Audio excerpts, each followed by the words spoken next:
우리 사람들에게는 기대처럼 되지 않는 일들이 몇 가지가 있습니다.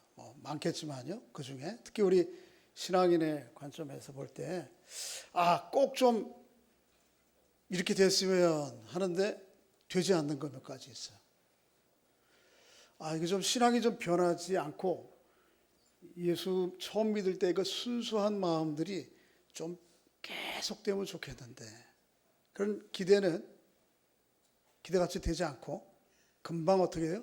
변질되고, 반대로 이거는 꼭 좀 변했으면 좋겠는데, 내 예수 믿기 전에는 그랬지만은 내 예수 믿고 난 다음에 좀 달라져야 될 거 아니야. 그리스도와 같이 형상에 이르도록 좀 이렇게 꼭 변했으면 좋겠는데, 그런 것은 이 성품은 잘 안 변하는. 그래서 변하지 않아야 될 것들은 쉽게 변질되고, 꼭 변했으면, 바뀌었으면 하는데 바뀌지 않는 그런 안타까운 일들이 우리 안에 일어나고 있습니다.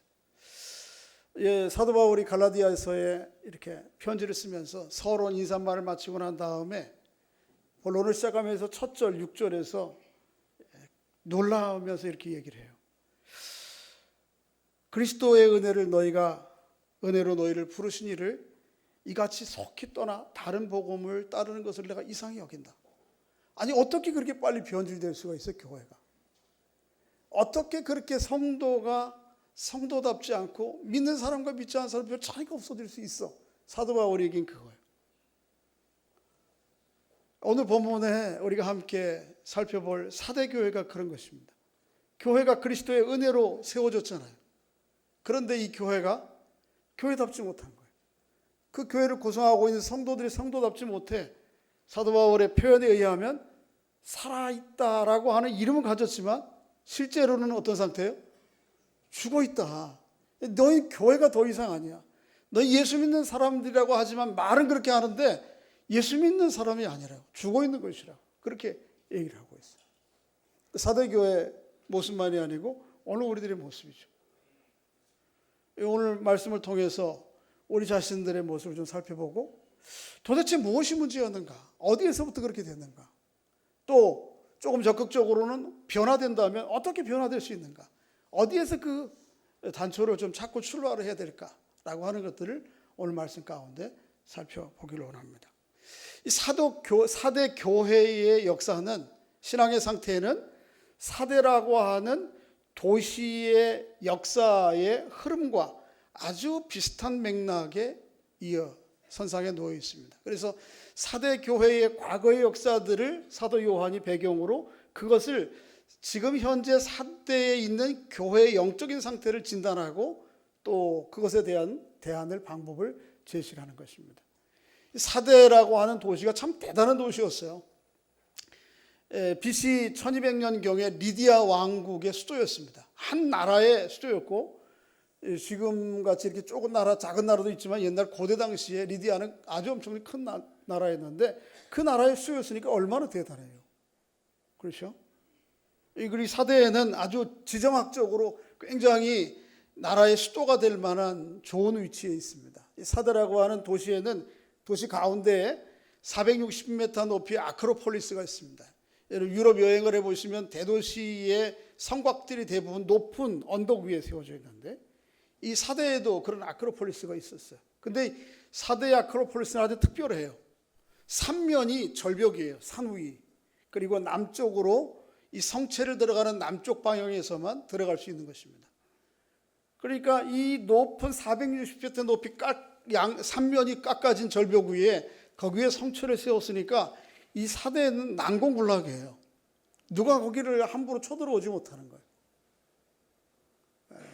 그렇게 군사적으로 아주 완벽한 강한 나라 도시가 사대였고요. 또 경제적으로도 굉장히 부유했던. 그래서 1200년대에 BC 1200년대에 리디아 왕국이 세워졌지만은 BC 700년대 교회에 기게스라고 하는 왕이 있었는데, 이 기게스 왕 시절에 최고의 영화를 누렸습니다. 여러분, 우리나라에 무슨 올림픽 하거나 특별한 일 하면은 기념 뭐 하죠?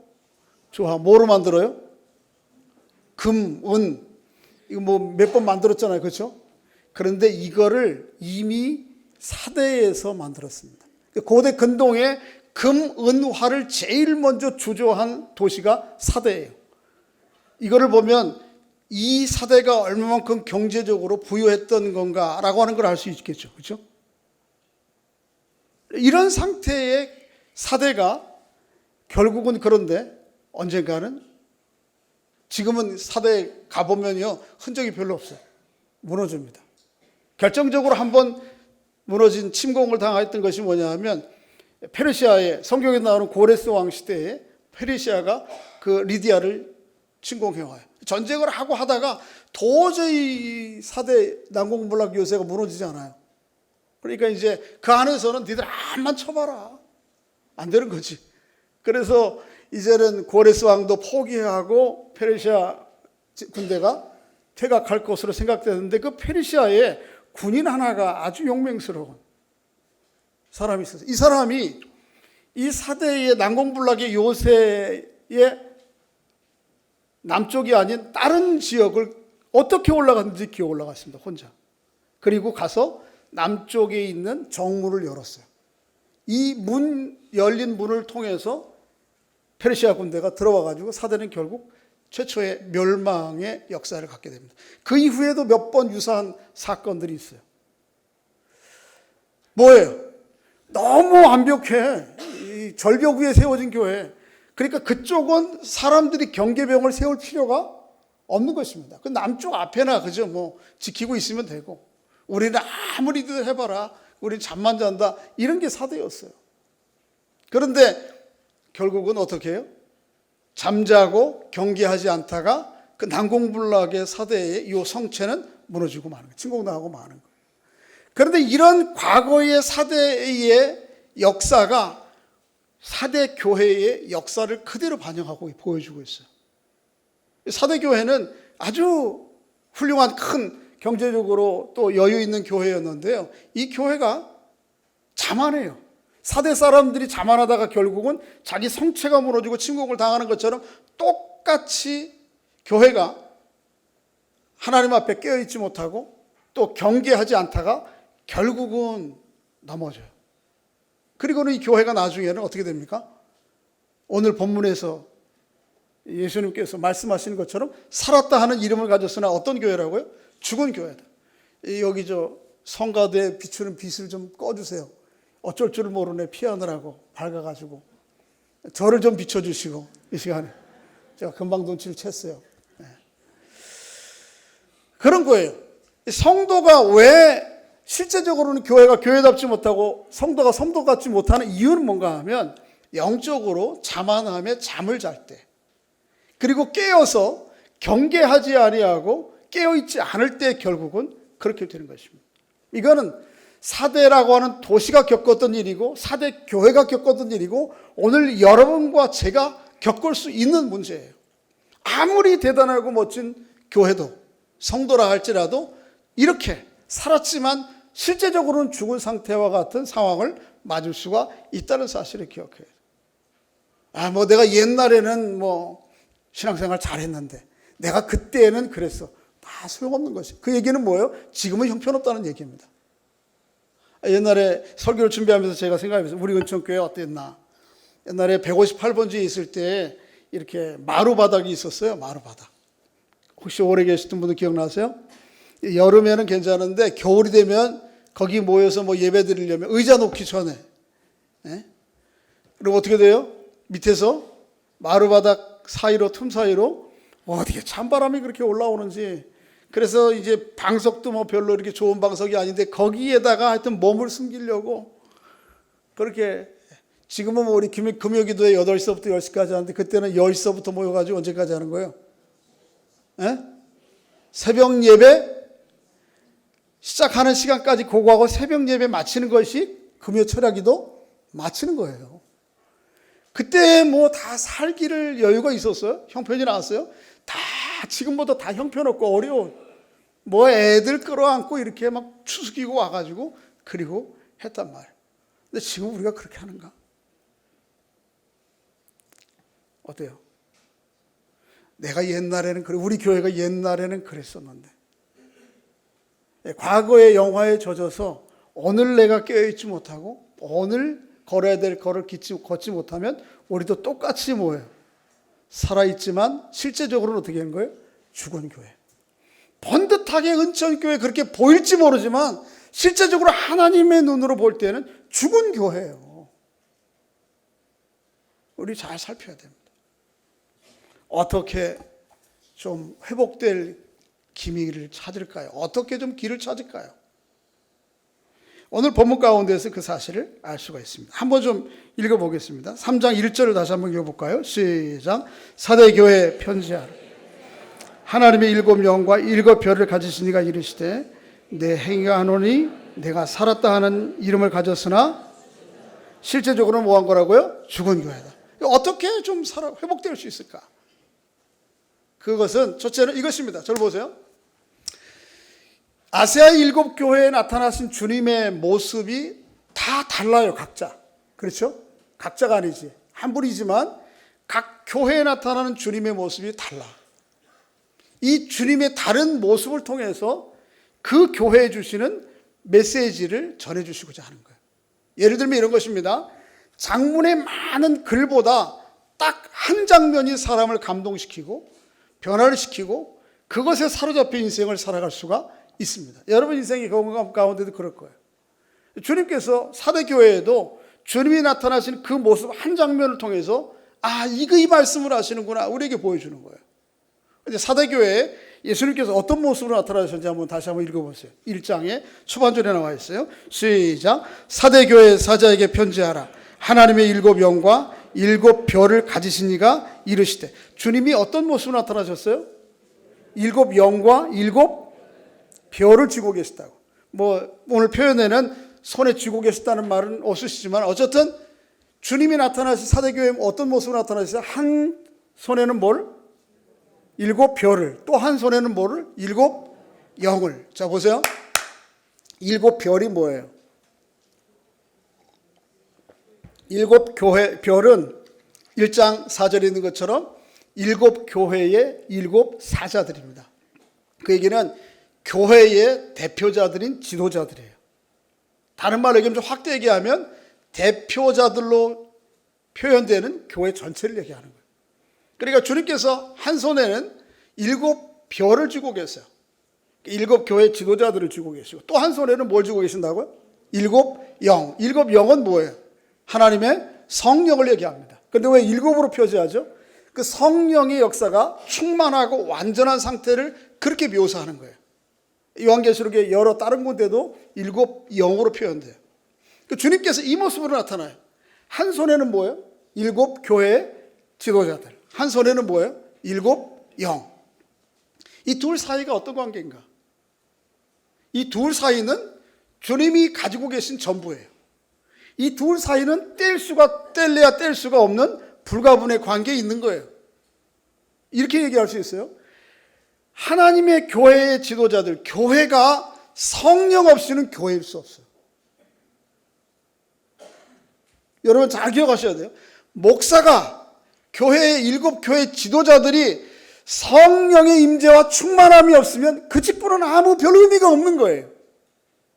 살았다고 하는 이름은 가졌으나 어떤 것입니까? 죽은 것입니다. 사람들이 볼 때는 목사, 장로, 권사 할지 모르지만 그 심령 가운데 하나님의 영이 떠나고 하나님의 충만한 역사가 임재하지 않으면 주님 보시기엔 죽은 거예요. 반대로 성령은 반드시 무엇을 통해서 역사하시죠? 교회를 통해서 역사하십니다. 하나님의 종들을 통해서 역사하세요. 여러분 성령을 여러분과 저 같은 이 인격이 아닌 저 어디에 있는 것으로 생각해서 성령을 마치 불러오고 막 받으라 그러고 막 이제 성령 충만함에 대한 강조의 표현이지 이 성령을 제3자가 밖에 어디 있어서 우리가 뭘 어떻게 할 수 있느냐 생각하는 건 대단히 오해예요. 성령은 무엇입니까? 철저하게 한 인격 안에서 역사하세요. 여러분 알파고가 아무리 진화하고 발달해도 알파고 안에는 뭐가 없어요? 성령이 없어요. 반대로 얘기하면 성령은 반드시 때로는 보잘것없는 인격 같아도 사람 같아도 그 인격과 그 사람을 통해서 역사하세요. 성령의 역사는 반드시 여러분과 저 이 사람 인격을 통해서 역사 드러나요. 이 둘이 불가분의 관계예요. 불가분의 관계. 그러니까 교회가 다시 사대교회가 살아나고 교회가 살아나고 성도가 다시 살아나는 것은 교회된 하나님의 종들 안에 무엇이 임재해야 되는 거예요? 성령의 충만한 임재로 말미암아 그 교회는 살아나는 것입니다. 바라기는 우리 교회가, 특히 우리 교회 안에 7 별로 비유되는 지도자들이 성령의 충만한 임재를 사모하고 충만하여 교회다운 교회를 이루어가는 여러분과 제가 될 수 있기를 주의 이름으로 축복합니다. 우리 이를 위해서 기도해야 돼요. 우리 교회가, 우리 한국 교회가 지난날의 과거의 영광과 찬란한 역사를 고씹으면서 그 열매, 남은 열매 따먹고 이 자리에 일이 있어서는 안 되는 거예요. 어떻게 해야 돼요? 그때는 그랬는데 다 지난 얘기 소용없어요. 지금 다시 깨어있지 않으면, 지금 다시 하나님의 역사 사명 안에 깨어있고 경계하지 아니하면 어떤 것입니까? 죽은 거예요. 지금 사대에 가보면 돌 몇 개 흔적밖에 없어요. 사대 교회 흔적 없어요. 그렇게 영화롭고 멋진 과거 역사를 가졌던 사대 도시와 교회가 아주 보잘것없이 되어버려요. 마찬가지입니다. 깨어야 돼요. 성령 안에서 깨어야 돼요. 이 성령이 떠나고 난 존재는 마른 막대기에 불과해요. 그렇죠? 여러분, 이 봄이 되니까 희한하게 물이 오르고 나서 생명의 역사가 있는데 반대로 어떻습니까? 물이 빠진 나무는 죽은 막대기에 불과해요. 마른 막대기. 성령이 떠나는 인격은 무엇입니까? 마른 막대기에 불과합니다. 그런 역사들을 너무 많이 봐요. 근데 그게 세상 사람에게 있는 게 아니에요. 요즘 뭐 지난주에도 어제도 뉴스에 보니까 무슨 원영군이죠? 임원영군? 자녀를 죽인 부모들. 이게 인격이지만은 하나님의 영이 떠나고 나니까 뭐가 돼요? 마른 막대기만 남는 거예요. 그런 게 너무 많아. 그런데 그런 것이 밖에만 있는 게 아니고 교회 안에도 있다니까.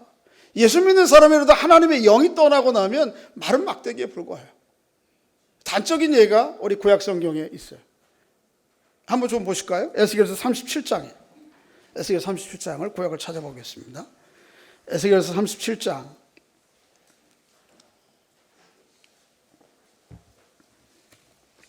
1절 말씀부터 좀 빨리 몇 절을 좀 읽어보겠습니다. 에스겔서 37장 1208페이지 시작.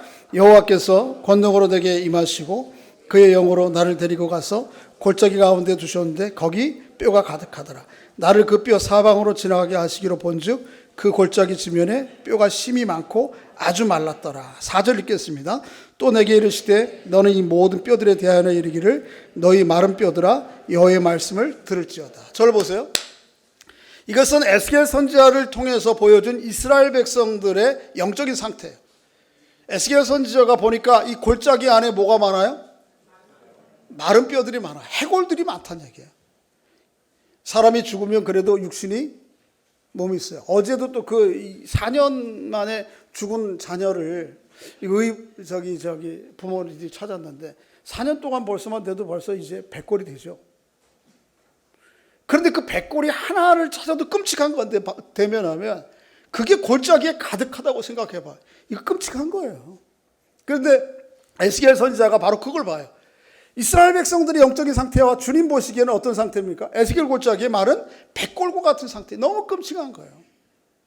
여러분, 하나님이 영이 떠나고 나면 사람이 그렇게 되는 거예요.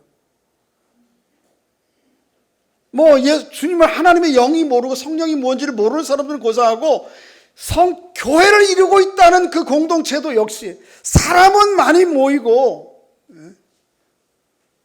이거 교회 아니어도 사람 많이 모으는 거 얼마든지 할 수 있는 거예요. 여러분, 그런 사회 현상으로도 얼마든지 사람 모을 수 있는 거예요. 그렇잖아요. 걸그룹만 모여도 수천 명, 수만 명 모이고 잠깐이고, 히틀러도 그렇게 수만 명, 자기 게르만 민족 전체를 좌우할 수 있을 정도예요.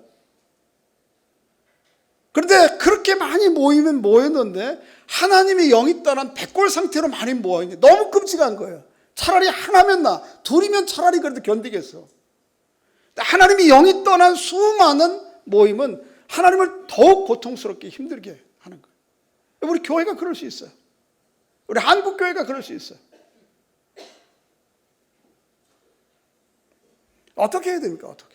어떻게 하면 이 죽은 마른 막대기와 같은 해골과 같은 백골이 된 이스라엘 공동체가, 교회 공동체가, 오늘 여러분과 저, 우리 은천교회가, 은천교회된 여러분과 제가 다시 회생하고 돌이킬 수 있겠습니까? 살아날 수 있겠습니까? 오늘 본문이 우리에게 그 비밀을 가르쳐줘요. 자, 아까 읽었지만 다시 한번 4절 읽어보겠습니다. 4절, 37장 4절입니다. 아까 에스겔서 시작. 또 내게 이르시되 너는 이 뼈들에 대어나리기를 너희 마른 뼈들아 뭐를 들을지어다? 여호와의 말씀을 들을지어다. 7절을 읽겠습니다. 시작. 이에 내가 명령을 따라 대언하니 대언할 때에 소리가 나고 움직이며 이 뼈 저 뼈가 드러나마자 뼈들이 서로 연락하더라. 저를 보세요. 영적으로 죽은 교회와 성도들은 뭐를 통해서 회복되느냐 하면 하나님의 말씀을 들을 때 살아납니다. 할렐루야. 하나님의 말씀을 들을 때에 살아나요. 이 말씀에 대한 욕구가 우리 안에 있고 들려진 말씀을 소화하고 이 말씀에 따라서 나와 세상을 분별해 살아가려고 하는 의지와 열망들이 있을 때 살아나요. 제가 지금도 건강하지만요, 예전에는 죄송합니다, 어르신들 앞에서 지금보다 훨씬 더 건강했습니다. 20대 전도사 할 때 이곳에서 장로님들이 어쩌다가 한 번씩 수고한다고 격려하는 차원에서 식사를 한번 사주세요. 그러면 어디를 데려가냐면 뷔페 식당을 데려가요. 뭐 그때 옛날에 호텔 뷔페 식당이도 있었는데 뭐 쉽게 못 가는 거니까 저렴한 중급 뷔페 식당들이 생겼어요. 대방동에 몇 번 초대받아 갔어요. 가보니까 말이에요, 이만한 큰 그릇에 우리 집에는 그저 닭이 수영하고 갔던 거, 이런 거 저는 어려서 먹고 자랐거든요. 어쩌다 뭐 아버지 생신에 뭐 소가 뒷발 담그고 간 거 뭐 이런 국 먹고 했는데 거기 가니까 온갖 기름진 음식들이 많아. 그래 막 눈이 막 휘둥그레져 가지고 지금 뭐 뷔페 식당 가면 요만한 거 가져가지만 그때는 이렇게 컸어요. 막 접시가. 거기에 막 속히 싸 가지고 오다가 막 흘려. 요즘 제가 이렇게 가끔 결혼식 식당에 가보시면 시골에서 오시는 어르신들이 하여튼 뭐 잔뜩 싸가지고 오다 막 흘리고 막 떨어뜨리고. 이해를 돼요. 왜? 나도 그랬으니까. 뭐 또 계속 공급해 줄 건데 그거 모르고 하여튼 그렇게 한 4접시에서 5접시 정도는 먹었습니다. 디저트가 아니고 메인 고기류 뭐 이런 거로. 잘못 흔들으면 튀어나와. 그 정도로 먹고. 그런데도 식욕이 땡기는 거야. 그래도 그날 뭐 별일 없이 잤어요. 자고 나면 또 그 다음날 또 배고파. 오늘은 또 안 데려가시나? 지금은 어떻습니까? 죄송합니다만 지금은 제가 그렇게 하지 못해요. 아무리 기름진 음식이 있어도요, 제가 정량 이상 먹었다 그러면 입에 먹고 싶어서 향이 좋아서 먹었는데 그날은 저녁 가서 후회합니다. 잠자면서 계속 뒤척이면서 왜 이 짓을 했나. 근데 저보다 조금 심하신 분이 계세요. 팽권사님 신방을 가니까 목사님, 음식이 안 받아져요. 못 넘기겠어요. 맛을 못 느끼겠어요. 먹고 싶지가 않아요. 건강하면 어떻습니까? 먹고 싶은 욕구와 먹은 음식을 소화하고 그것이 생명이 되어서 살아가게 돼요. 약해지면 어떻습니까? 먹고 싶은 욕구가 안 생기고 먹어도 소화불량이 일어나고. 영적으로 똑같아요. 하나님의 말씀에 대한 욕구가 있고 이 말씀 중에도 때로는 나를 기분 좋게 하고 또는 위로하는 말씀만 아니고 때로는 거치고 힘든 음식들도 하나님의 말씀도 들어 소화하고 그 말씀으로 나와 세상을 분별해 살아가고 그 말씀으로 내 삶의 원리가 되고 능력이 되어서 이 삶을 대처해 가면 건강한 사람이에요. 약한 사람은 그걸 못해. 욕구가 없어요. 말씀에 대해. 한번 확인해 보세요. 내가 건강한가 안 건강한가, 약한가 강한가, 살았는가 죽었는가, 하나님의 말씀에 대한 욕구예요. 그것에 대한 소화력이에요. 그것을 가지고 내 삶의 양식으로 만드느냐 안 만드느냐, 이것 보면 내가 어느 자리에 있는지 아는 거예요. 바라기는 하나님에 대한 말씀의 욕구가 우리의 심령 가운데 다시 살아나는 은총이 있기를 주의 이름으로 소원합니다. 사대교회가 회복해야 될 게 바로 이거예요. 오늘 보면 한번 사도교회, 오늘 보면 아까 에스겔서 좀 놔두시고 다시 돌아올 테니까요. 사도 요한계시록 한번 살펴보겠습니다. 요한계시록 3절을 읽어보겠습니다. 3절. 3장 3절이죠. 요한계시록 아까 사도교회. 시작. 그러므로 내가 어떻게 받았으며 어떻게 들었는지를 생각하고 지켜 회개하라. 자, 사도교회가 회복해야 될 게 뭐예요? 어떻게 받았으며 어떻게 들었는지. 사도교회가 받고 듣고 행해야 될 이것이 무엇입니까? 하나님의 말씀이에요. 사도들이 전달해 준 복음이요, 사도들이 증거해 준 말씀, 이 받고 들은 이 하나님의 말씀에 대한 욕구들을 회복시켜야 돼요. 그것이 사도교회가 사는 길이요, 방법이에요. 오늘 죽은 것과 같은 성도들이 살아가는 삶의 방식이에요. 여러분, 이 아침에 말씀, 하나님의 말씀 함께 들으러 나온 것 참 감사한 일이에요. 성도들이 건강하면, 영적으로 깨어있으면 말씀에 대한 욕구들이 있어요. 목사님 언제 끝나는가? 시계 자꾸 이렇게 안 봐. 핸드폰 띠릭띠릭 맞춰놓고 이게 안 해. 또 할 수 있으면 어떻게 해요? 주일날 낮에도 오지만 오후에도 오고, 할 수 있으면 수요일날도 오고 금요일날도 오고 온단 말이에요. 말씀에 대한 욕구와 기대가 있고요, 그것을 소화해서 그 말씀대로 살아가려고 하는 삶의 애씀이 있어요. 이건 건강한 거예요. 살아있는 거예요. 여러분과 제가 그런 사람들 될 수 있기를 주의 이름으로 소원합니다. 그런데 이 말씀만이 아니에요. 사실은 오늘 말씀 가운데 아까 오늘 말씀에 좀 인용했던 에스겔서에 보면 다시 한번 찾아가 볼까요? 에스겔서에 또 다시 성도를 살아나게 하는, 완전하게 능력 있게 충만하게 살아가는 원리가 하나 나와요. 그게 뭐냐 하면 한번 찾아보겠습니다. 8절 9절 한번 읽어보겠습니다. 에스겔 37장 8절 9절 시작. 내가 또 보니 그 뼈 위에 힘줄이 생기고 살이 오르며 그 위에 가죽이 덮이나 그 속에 생기는 없더라. 또 내게 이르시되 인자야, 너는 생기를 향하여 대언하게, 생기에게 대언하여 이르기를 주 여호와께서 이같이 말씀하시기를 생기야, 사방에서부터 와서 이 죽음을 당한 자에게 붙어서 살아나게 하라 하셨다 하라. 이에 내가 이 명령대로 대언하였더니 생기가 그들에게 들어가매 그들이 곧 살아서 일어서는데 극히 큰 군대더라. 보세요. 하나님의 말씀을 대언할 때에 마른 뼈들이 서로 뼈들이 맞았어요. 그리고 거기에 뭐가 생겼어요? 힘줄이 생기고 가죽까지 덮였어요. 그렇지만 움직였어요? 못 움직였어요? 못 움직였어요. 근데 그렇게 된 상태에 하나님께서 에스겔에 다시 무엇을 불어넣으라고 그래요? 생기야, 와서 붙어라. 이 생기가 뭐예요? 성령 하나님. 아까 교회와 성령이 불가분의 관계에 있는 것처럼 똑같이 이 하나님의 말씀과 성령은 교회와 성도를 살아가게 하는 분리할 수 없는 하나님이 쓰시는 도구예요. 하나님의 역사예요. 교회는 반드시 무엇을 통해서? 말씀을 통해서, 말씀과 함께 그 안에 뭐가 들어가요?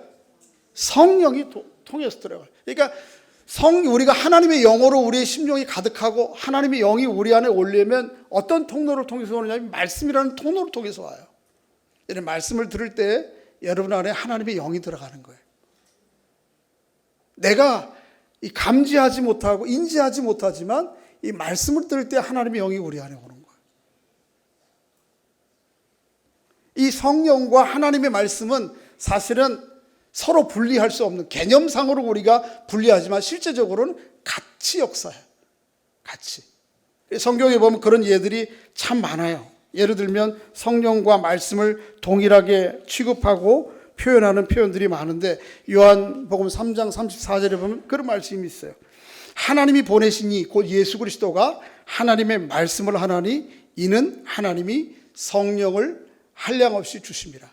예수님의 말씀이 곧 뭐의 통로예요? 하나님의 성령의 통로예요. 뿐만 아니고요, 에베소서 6장 17절 우리가 잘 아는 말씀대로 성령의 검 곧 뭐죠? 하나님의 말씀입니다. 요한복음 6장 64절에 보면 살리는 것은 영이니 육은 무익하니라 그렇게 얘기하시고 너희에게 이른 말이 곧 뭐예요? 영이에요. 그러니까 하나님의 말씀이 곧 하나님의 영이고 하나님의 말씀의 선포를 통해서 하나님의 영이 우리 안에 와요. 그러니까 여러분 안에 성령에 대한 하나님의 말씀에 대한 갈망이 있으면 그 통로를 통해서 성령께서 우리에게 오는 것입니다. 여러분과 저에게 그런 은혜가 있기를 주의 이름으로 소원합니다. 또 하나, 우리가 성령으로 살아나고 회복되는 또 하나의 원리가 오늘 본문에는 없지만 성경이 일반적으로 드러나는 제시하는 방법이 하나 있어요. 그게 뭐냐면 기도입니다. 성령은 언제 우리에게 오세요? 충만하게 임재하세요. 뭐 할 때? 기도라고 하는 파이프를 통해서 오세요.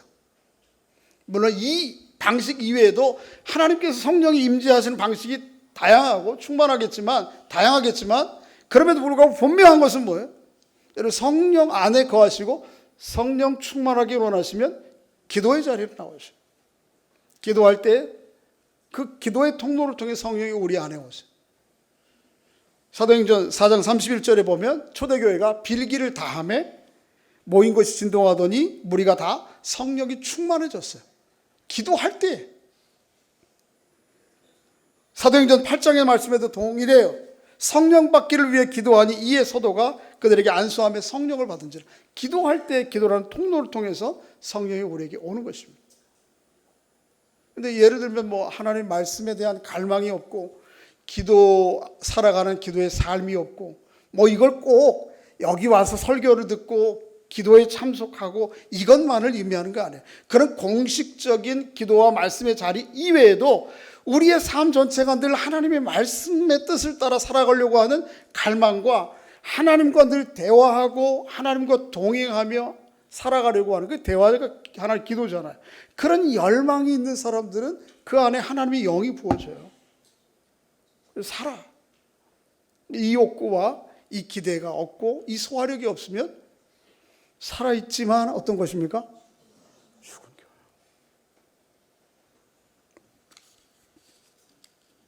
깨어있는지 잠자고 있는지 살아있는지 죽어있는지 다른 거 가지고 볼 거 없어요. 너무 분명한 리트머스 시험지. 하나님의 말씀에 대한 우리의 욕구와 반응이 어떠냐, 이걸 보면 알아요. 회복하여 에스겔서의 마른 뼈들이 백골이 된 마른 뼈들이 살아 군대가 된 것처럼 여러분, 우리 한 사람 한 사람, 우리 교회가, 우리 한국교회가 다시 살아 하나님의 거룩한 힘 있는 능력 있는 군대 될 수 있기를 주의 이름으로 소원합니다. 한 가지만 더, 우리 교회 안에, 한국교회 안에 발생하는 잘못된 상황이기 때문에 오늘 본문을 통해서 짚고 넘어가고 싶은 한 가지가 있어요.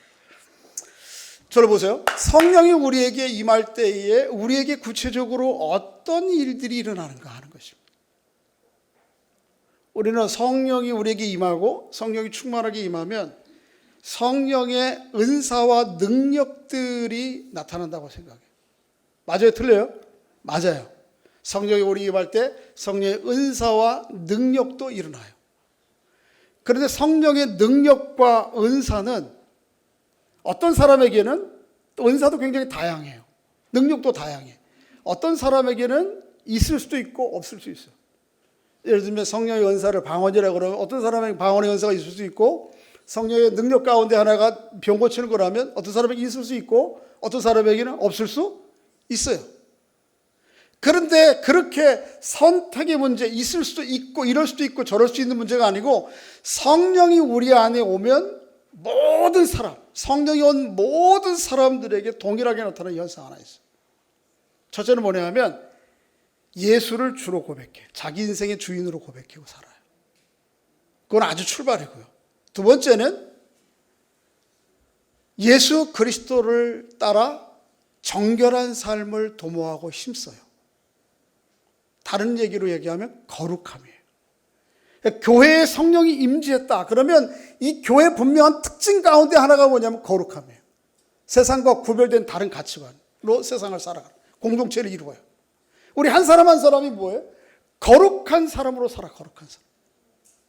내가 이게 완전하게 주님과 함께 그렇게 완전한 거룩함은 아니지만 그 방향을 향해서 몸부림쳐요. 그렇게 내가 세상과 구별되지 않은 삶을 살아간 내 모습 때문에 이것 때문에 탄식하고 울어. 진금 못했다고 그것 때문에 울지는 않아.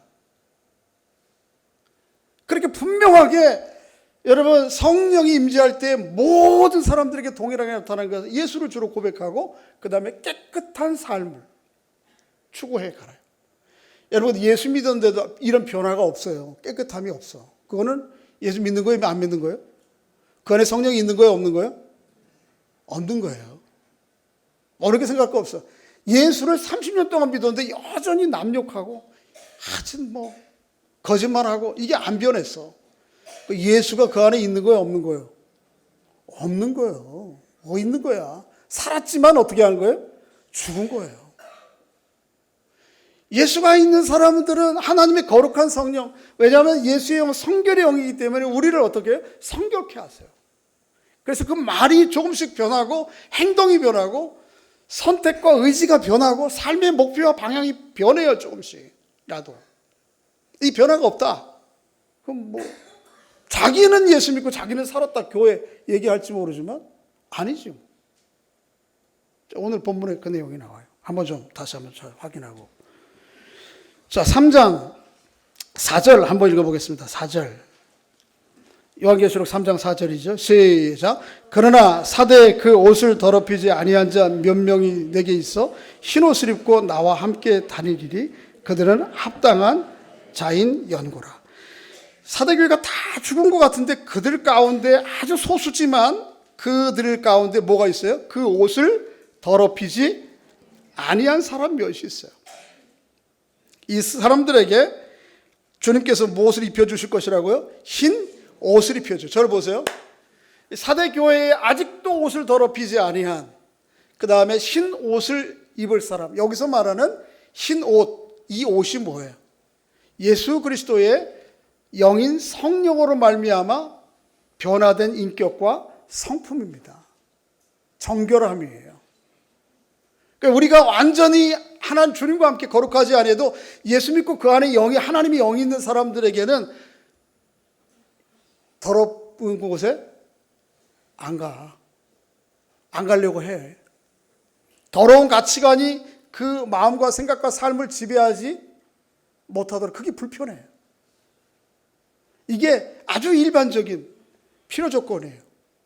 그래서 성령이 임함지한 사람들은 예수 그리스도를 주로 고백함과 함께 주님과 함께 주님을 닮아서 거룩하고 정결한 삶을 살아가려고 힘쓰고 애써요. 그리고 성령의 은사와 능력은 그 다음이에요. 그래서 이렇게 표현할 수 있어요. 수학적으로, 여러분 좀 수학을 좀 아시는지 모르겠는데, 성주로 고백함과 정결함이 수학의 집합에 있어서 필요 조건이라면 성령의 은사와 능력은 충분 조건이에요. 이게 잘 모르시는 분들이 계시나? 하여튼. 그러니까 예수 믿고 성령이 임재했다는 사람들에게는 주로 고백함과 정결함을 도모하는 생명력이 그 안에 있어요. 이거는 없으면 없는 거예요. 성령 없는 거예요. 그런데 성령의 은사와 능력은 있을 수도 있고 없을 수도 있어요. 그게 있으면 더 충만해, 감사해, 충분해. 그렇지만 그게 없어도 그 안에 하나님의 영이 안 계신 건 아니에요. 그러니까 성령의 주로 고백함과 정결함이 필요 조건이라면 은사와 능력은 뭐라고요? 충분 조건이에요. 저희 수학을 잘 못해요. 저는 문과예요. 이과가 아니에요. 그래가지고 수학 공부를 옛날에 정석을 공부 쭉 하다가 보면 제일 먼저 뭘 알아요? 뭐가 나와요? 단위가? 집합 나와요, 집합. 그 집합까지는 공부를 해. 그 다음에 이제 그 다음이 안 나와. 그 다음이 뭐죠? 방정식이잖아요. 하여튼 저하고 비슷한 분들이 많아요, 여기. 하여튼. 방정식 다음에 뭐예요? 함수? 인수분해. 그 다음에 조금 더 맨 뒤가 뭐지? 미적분 나가죠, 그죠? 미적. 그래서 책을 보면은 어디까지 딱 나가 있어요? 책이 깨끗해. 어디까지? 하여튼 거기까지. 근데 거기에 나오는 개념이 뭐냐면 필요 조건과 충분 조건이에요. 그러니까 예수 믿고 성령이 우리 안에 오면 어디까지 돼요? 주로 고백함과 정결함을 힘쓰고 애쓰는 일들은 누구에게나 다 나타나야 돼. 이거 없으면 예수 없는 거예요. 이거 없으면 성령 없는 거예요. 이거 없으면 회복 안 돼요. 그런데 은사와 능력은 있으면 더 하나님의 더 큰 은혜요. 그거 없다고 해서 예수 믿는 거 안 믿는 거 아니에요. 여러분 우리 안에 성령 충만함으로 말미암아 다시 한번 우리가 죽은 영혼과 같고 죽은 교회가 혹 같았다면 다시 회복되는 은혜가 있기를 주의 이름으로 축복합니다. 그래서 주님과 함께 걸어요.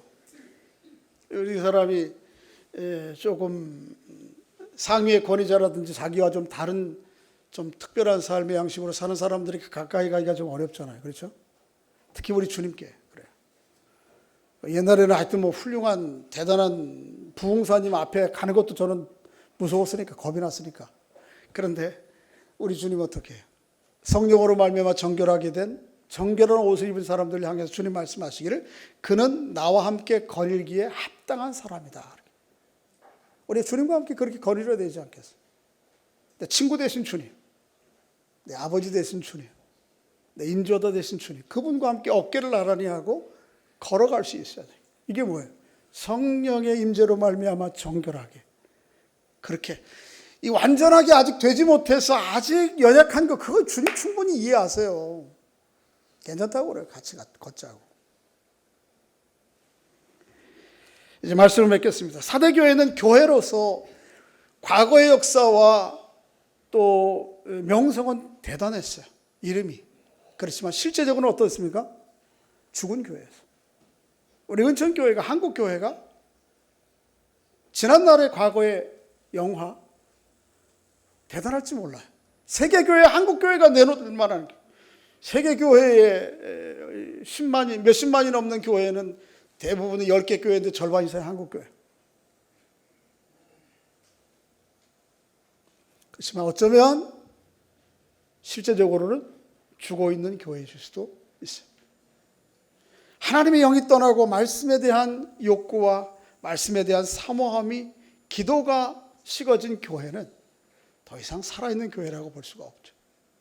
그런 교회는 많으면 많을수록, 마른 뼈가 많으면 많을수록 더 고통이요 슬픔인 것처럼 많으면 많을수록 더 고통이요 슬픔이에요.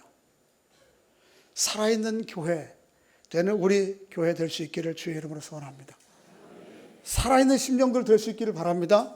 그래서 말씀과 기도와 안에서 성령으로 충만하여 이 시대의 군대와 같이 여러분 각자의 삶을 살아가시고 이 시대의 군대와 같이 하나님의 사명 감당하는 우리 교회, 또 우리 한국교회 여러분과 제가 될 수 있기를 주의 이름으로 축복합니다.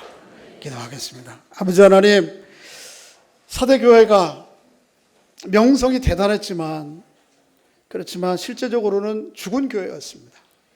그렇지만 그 상황을 안타깝게 보시고 요한사도를 보내 그들을 일깨우시고 또 그들을 회복시키기 위해서 오늘 말씀을 주신 줄로 믿습니다. 오늘 우리 교회가 우리가 그런 모습은 아닌지요. 하나님, 성령으로 우리를 충만하게 해주시기 원합니다.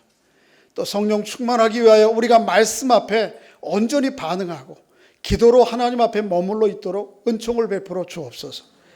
그래서 그 통로 통해 우리에게 주시는 성령의 생명과 은혜와 능력을 가지고 우리에게 남은 생에 살아가며 또 교회로서 맡겨진 사명을 감당하는 우리 교회 될 수 있도록 은총을 베풀어 주시옵소서. 예수님의 이름으로 기도하옵나이다. 아멘.